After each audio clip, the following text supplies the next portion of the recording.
"Leave and never return," my parents said to my 8-year-old and me during Christmas dinner, 5 minutes later.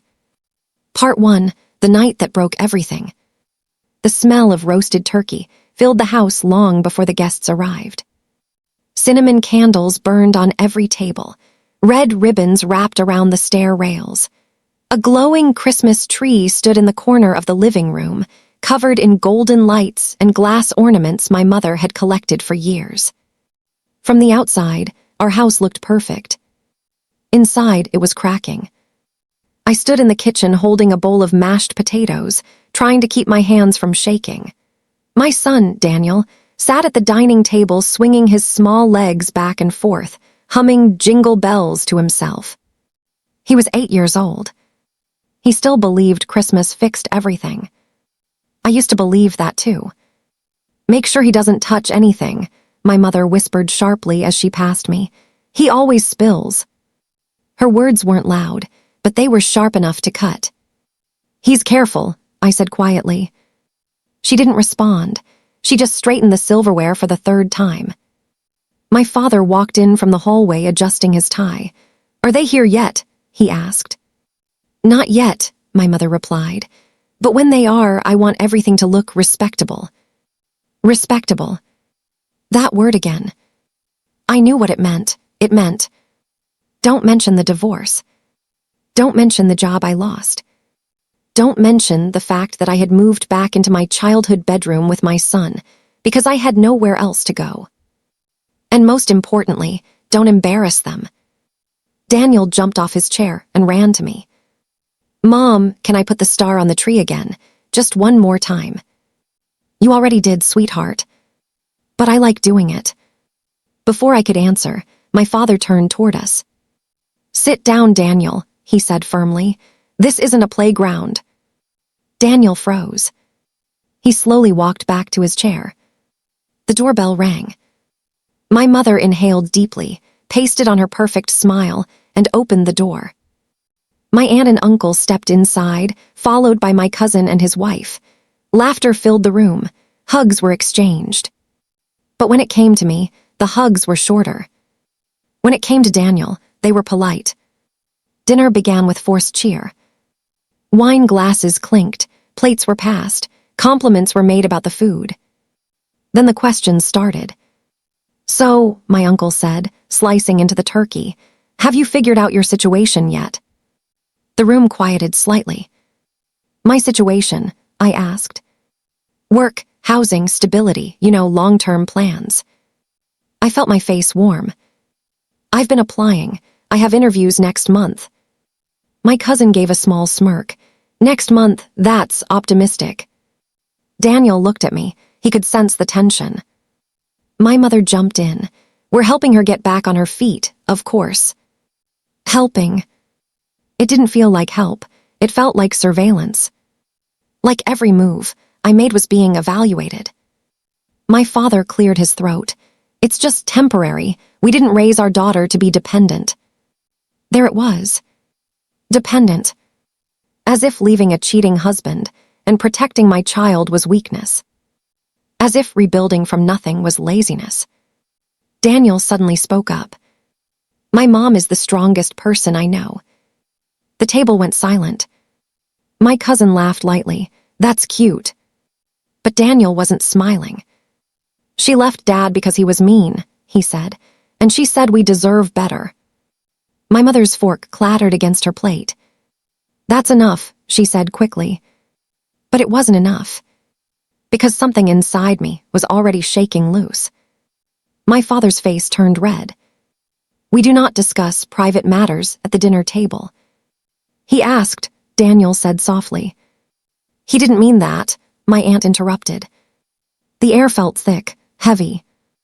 I leaned down toward my son. "It's okay, eat your food." But the damage had been done. My father stood up. "This is exactly what I was afraid of," he said. "Drama every time." I felt something rise in my chest. "Drama," I repeated.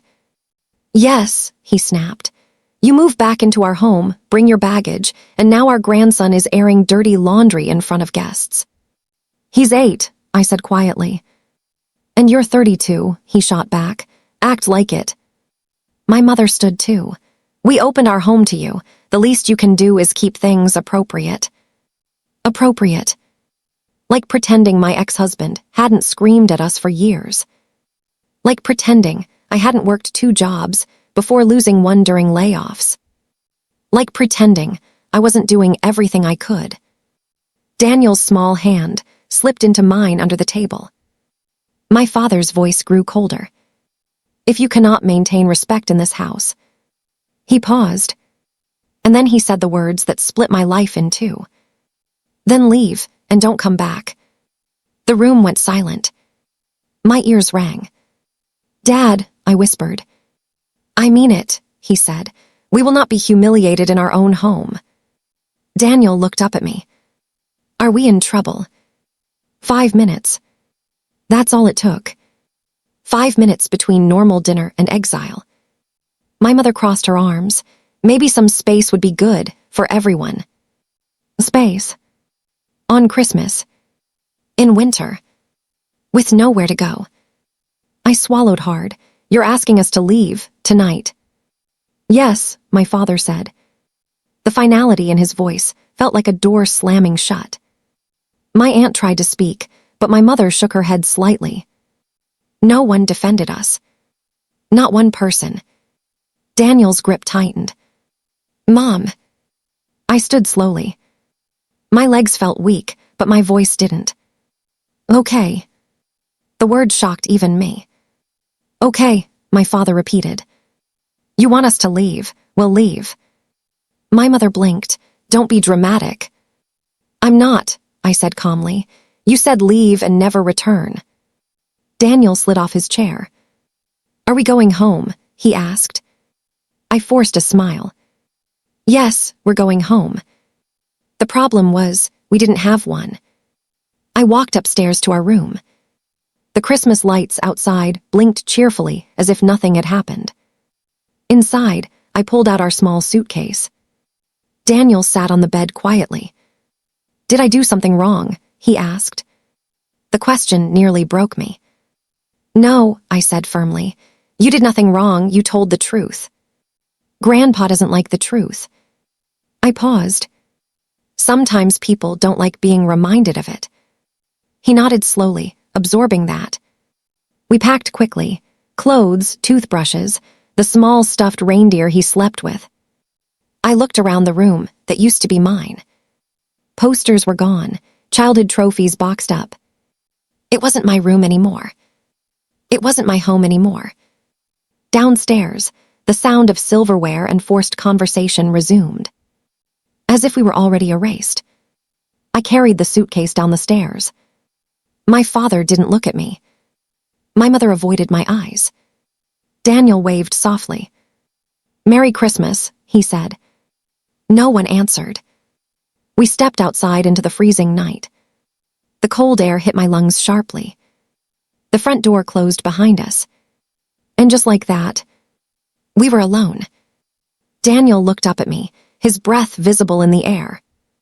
"Where are we going?" I stared at the driveway. At the snow beginning to fall. At the house that once felt safe. And I realized something. 5 minutes earlier, I had been humiliated. But now I felt something else. Freedom. Painful, terrifying, uncertain. But freedom. I knelt in front of Daniel.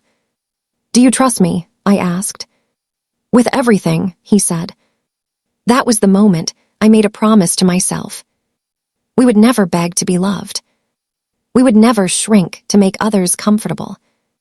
We would build something better. Something real. Even if we had to start with nothing. I grabbed my phone. One number came to mind. A woman I hadn't spoken to in months. An old colleague. Someone who once told me, "If you ever need help, call me." I hesitated only a second. Then I pressed dial. The phone rang. Once. Twice. 3 times. Then a voice answered. "Hello." "Hi," I said, trying not to cry. "It's me. I need a favor." There was a pause. And then, tell me where you are. Behind us, inside the glowing house, laughter erupted again, as if nothing had happened. But everything had changed, because 5 minutes after they told us to leave and never return. They had no idea what they had just lost. And I had no idea what we were about to become.